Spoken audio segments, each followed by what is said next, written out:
मांगे ऋषिवर। मांगे ऋषिवर, अब तो मांगे। यही स्वर्ण नगरी मांग लीजिए। भोलेनाथ, यदि आप मुझे इच्छित वस्तु प्रदान करने के ही इच्छुक हैं, तो मुझे ये स्वर्ण नगरी प्रदान कर दें।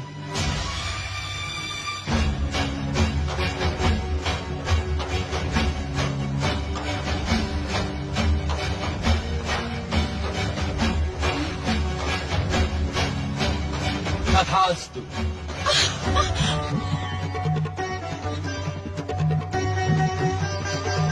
ये भव्य स्वर्ण लंका हम आपको तथा आपकी पत्नी केकसी को प्रदान करते हैं। लोभी ब्राह्मण,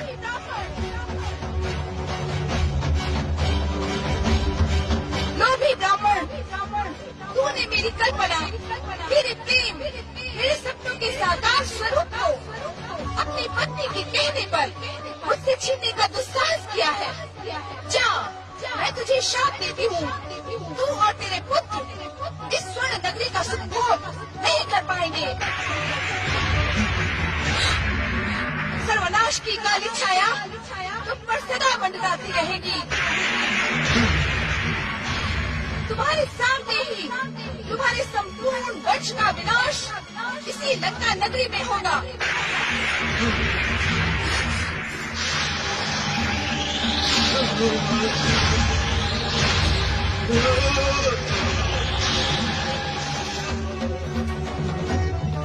ये तुमने क्या किया पार्वती? दक्षिणा के साथ ही श्राप भी दे दिया। तुमने अनर्थ को निमंत्रण दे डाला है केकसी। शीघ्र यहाँ से प्रस्थान करो, अन्यथा शक्ति रूपिणी पार्वती के क्रोध से हम भस्म हो जाएंगे। नारायण नारायण, नहीं नहीं ऋषिवर, आपकी इस भव्य स्वर्ण नगरी से आप नहीं, हम प्रस्थान करेंगे। क्यों भोलेनाथ? हाँ नारद, ये स्वर्ण नगरी अब शापित नगरी बन गई है। अब यहाँ अधिक ठहरना उचित नहीं है। केकसी के अनुचित हठ ने अनर्थ को निमंत्रण दे डाला। माता पार्वती का शाप केकसी के भविष्य पर सर्वनाश की काली छाया बनकर सदा सदा मंडराता रहेगा। इसका ज्ञान संभवतः केकसी को नहीं था। भोलेनाथ, माता पार्वती एवं अन्य सभी लंका नगरी से प्रस्थान कर गए। इस घटना से दैत्यनी केकसी तो प्रसन्न थी, किंतु विश्रवा ऋषि प्रायश्चित की अग्नि में जल रहे थे। आत्मग्लानि और लज्जा में डूबे ऋषि विश्रवा के सम्मुख अब केवल एक ही ध्येय था, अपनी भूल का प्रायश्चित करना, अपने आराध्य महादेव को प्रसन्न करना। अतः उन्होंने अपने आश्रम में शिव आराधना का प्रारंभ शंभवे नमः स्वाहा, ओम देवादिदेवाय नमः स्वाहा, ऋषिवर, ऋषिवर, नमः स्वाहा। बस सुन ले ऋषिवर, देवी पार्वती के श्राप का कारण मैं नहीं, आप है आप। यदि आप संकोच छोड़कर लंका की दक्षिणा स्वयं मांग लेते तो परिणाम तब भी वही होता। तुम्हें वहां ले जाना हमारी भूल थी। यदि तुम हमारे साथ न होती तो ऐसा कुछ न होता।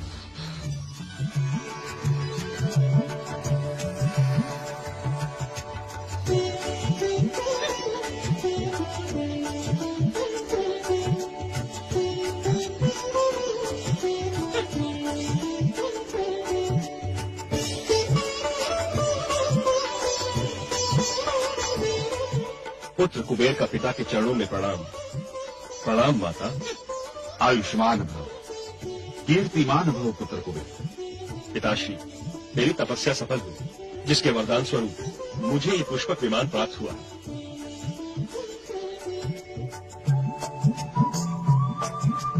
तुम्हारी तपस्या से हम अति प्रसन्न हुए।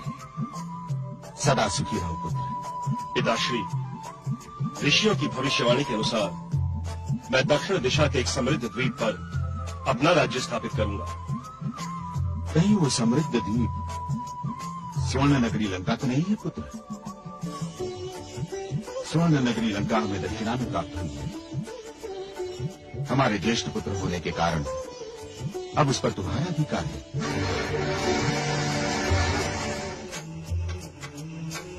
किंतु स्मरण रहे पुत्र, स्वर्ण नगरी लंका देवी पार्वती से शापित हो गई है।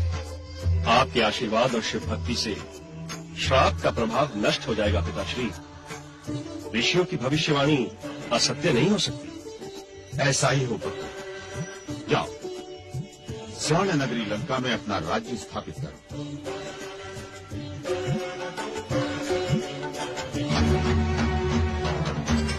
ऋषिवर, मेरी प्रेरणा पर आपने लंका नगरी दक्षिणा में प्राप्त की और अब आप मेरे पुत्रों का अधिकार छीनकर मेरी सात दुर्विणा के पुत्र कुबेर को उसे प्रदान कर रहे हैं और आपने मुझसे पूछा तक नहीं। ठीक है, मैं भी प्रण करती हूँ। कुबेर को लंका नगरी में शांति से नहीं रहने दूंगी। हाँ।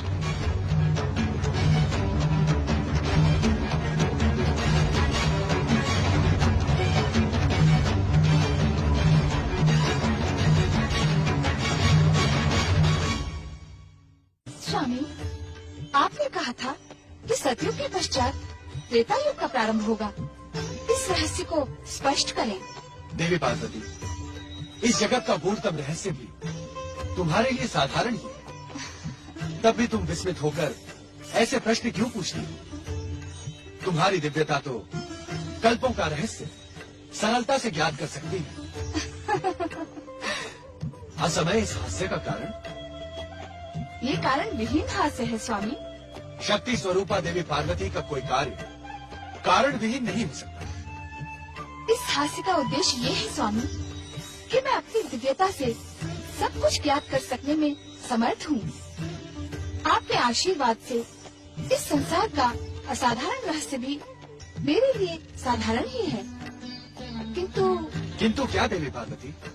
स्वामी, इसी रहस्य को उस रहस्य के जन्मदाता के श्रीमुख से सुनने का लोभ मुझे स्वयं की शक्ति के विश्वास से डिगा देता है। देवी, तुम पर चतुराई भी भली लगती है। ये चतुराई नहीं है स्वामी, भूख है। भूख? हाँ स्वामी, भूख। आपकी व्यवस्था अनुसार इस संसार में 3 प्रकार की भूख होती है। किस किस प्रकार की भूख? मानसिक भूख, शारीरिक भूख और काम वासना की भूख। हाँ स्वामी, तो मेरा ये प्रश्न मेरे मन मस्तिष्क को संतुष्टि पहुँचाने वाला है। अर्थात मानसिक भूख से संबंधित है। देवी पार्वती, जिस किसी जीवात्मा को इस मानसिक भूख का स्पर्श हो जाता है, उसे अन्य कोई भूख अच्छी नहीं लगती। मानसिक भूख का जीवित उदाहरण ज्ञात है कौन है? कौन स्वामी? देवर्षि नारद। वह अपनी जिज्ञासा में 24 प्रहर 14 भुवनों में मंडराते रहते हैं। स्वामी, आपके संपर्क के कारण मुझे भटकने की आवश्यकता तो नहीं पड़ती, किंतु सोच सकती हूँ कि अपनी जिज्ञासा में भटकना कितना रोमांचित कर देने वाला अनुभव है। अर्थात तुम्हें अब अधिक भटकाया न जाए और तुम्हारी मानसिक भूख संबंधित जिज्ञासा शांत कर दी जाए। बड़ी कृपा होगी स्वामी। सतयुग की सात्विक प्रवृत्तियां त्रेता युग में धीरे धीरे कलुषित होने लगी। इसी कारण शुभ अशुभ शक्तियों में संघर्ष तीव्र होगा।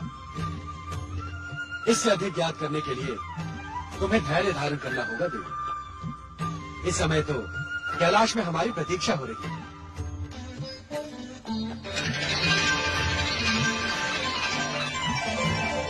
ओम नमः शिवाय, ओम नमः शिवाय, ओम नमः शिवाय, ओम नमः शिवाय, ओम नमः शिवाय, ओम नमः शिवाय। जय जय शिव शंकर, जय जय शिव शंकर, जय माता पार्वती, जय माता पार्वती। आप सभी को हमारी प्रतीक्षा करनी पड़ी, इसका हमें दुख है। हमें जैसे ही आप सबके आगमन का ज्ञात हुआ, हम यहाँ प्रकट हो गए। अब कृपा करके अपना उद्देश्य स्पष्ट करें। अंतर्यामी, आप घट घट के वाकिफ हो। हर कारण के कारण आप जानते हैं कि सतयुग का अंत तथा त्रेता का आरंभ हो रहा है। इस संसार में युग के अनुसार परिवर्तन आएगा।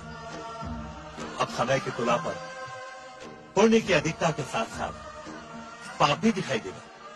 आपका कथन पूर्णतः सत्य है ब्रह्मदेव।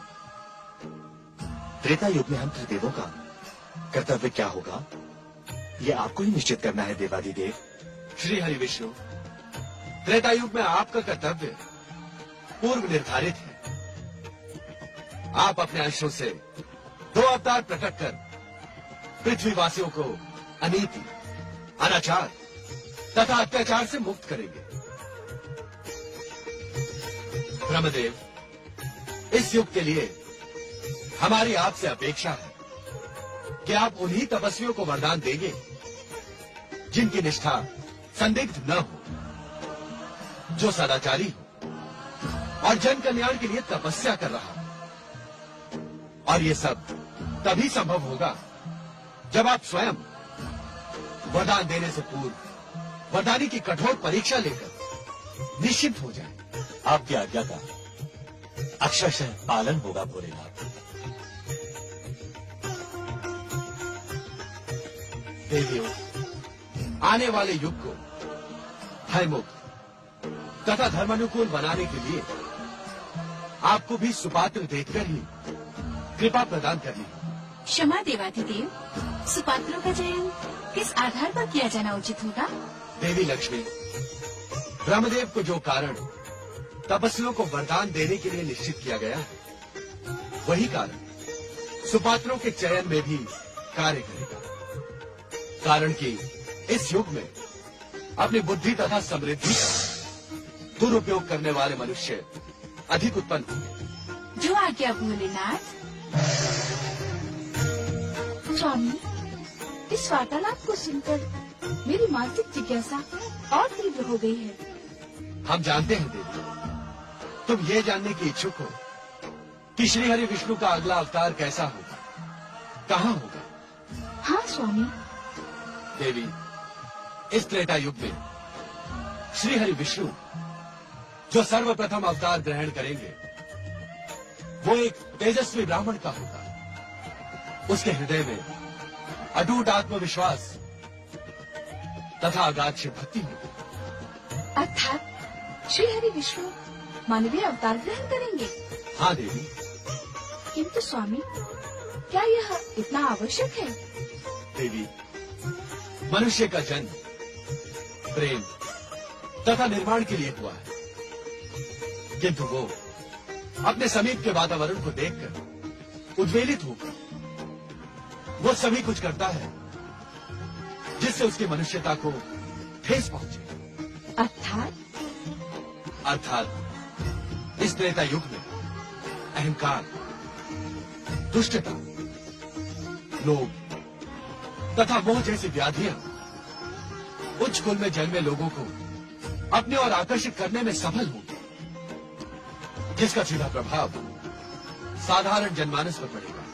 किंतु इसका संबंध श्री हरि विष्णु के मानवीय अवतार से क्या है स्वामी? पार्वती, साधारण जनमानस को अपने पथ पर अपने आदर्श के दर्शन उसी समीपता से हो जिस समीपता से उन्हें दुष्ट शक्तियां प्रभावित कर रही हैं, तो उनका जीवन शांत और प्रेम पूर्ण बन सकेगा। क्या श्री हरि विष्णु के अवतार का उद्देश्य इतना ही संक्षिप्त है स्वामी? नहीं देवी, यह अवतार अत्यंत उद्देश्यपूर्ण है। किस प्रकार स्वामी? अवसर प्राप्त होने पर अथवा दुष्ट शक्तियों के पाप का घड़ा भर जाने पर उनका सर्वनाश तो श्री हरि विष्णु द्वारा होगा ही, साथ ही श्री हरि विष्णु के कार्यों की सुगंध युगों युगों तक पृथ्वीवासियों को अपने कर्म निर्धारण की प्रेरणा प्रदान करती रहेगी। उत्तम, अति उत्तम। इन अवतारों का एक अन्य उद्देश्य भी है देवी। कौन सा उद्देश्य स्वामी?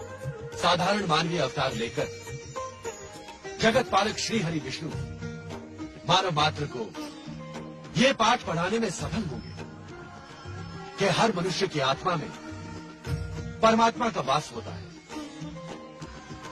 यदि साधारण मानव भी इन सब आदर्शों का अनुसरण करे तो वो भी देवत्व का पद ग्रहण कर सकता है, नर से नारायण बन सकता है। सुंदर, अति सुंदर।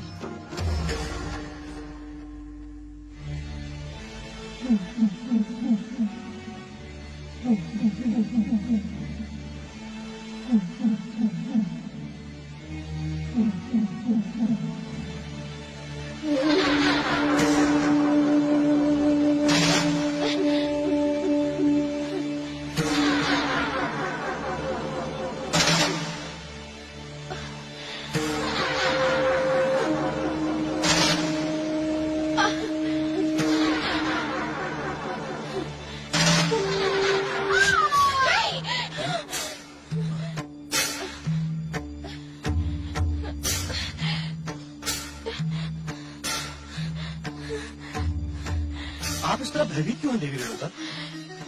मैंने भयंकर स्वप्न देखा। स्वप्न? हाँ स्वामी, स्वामी मैंने विद्वानों से सुना है गर्भावस्था के स्वप्नों में भावी शिशु के जीवन का रहस्य छुपा रहता है। क्या स्वप्न देखा आपने रेणुका? मैंने गगन मंडल में अनेक अस्त्र शस्त्र देखे, उनमें परशु भी था। वो अस्त्र शस्त्र आपस में टकरा रहे थे और तभी मेरा शीश कटकर पृथ्वी पर लोट लोट कर चित्कार करने लगा। ये स्वप्न तो निश्चित ही अशुभ है रेणुका। आप तो महाज्ञानी हैं स्वामी, कृपया मुझे बताएं इस स्वप्न का मेरे होने वाली संतान से क्या संबंध है? इस प्रश्न का उत्तर देवादिदेव भगवान शिव शंकर ही दे सकते हैं। स्वामी, हमारे कुल में सदा शिव की ही आराधना होती रही है। आप भोलेनाथ को प्रसन्न कर इस दुस्वप्न का कारण जानने का प्रयास करें। तुम चिंतित मत हो रेणुका। जमदग्नि ने आजन्म शिव आराधना की है। शिव भक्ति करने वालों को कभी कोई कष्ट नहीं होता। तुम्हारे स्वप्न में भी भोलेनाथ में कोई गूढ़ संकेत छिपा है। स्वामी,